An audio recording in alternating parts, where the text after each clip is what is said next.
We'll now create our positive product control, or our spiked sample.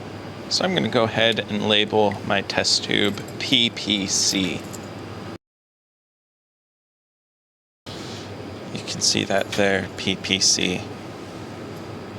I'm going to create a 10-fold spike, which means I'm going to dilute my standard in a 10-fold dilution of the sample. So I'm going to add the sample first. So I'm going to go ahead and remove the lid of my sample.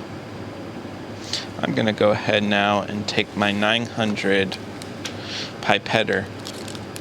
I'm going to unpackage the pipette tip, put the tip on, and now I'm going to insert 1.8 milliliters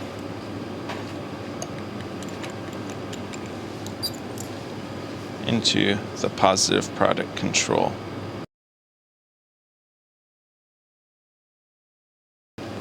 I'm finished with that pipetter, the 1000 microliter pipetter. I'm finished with my sample now.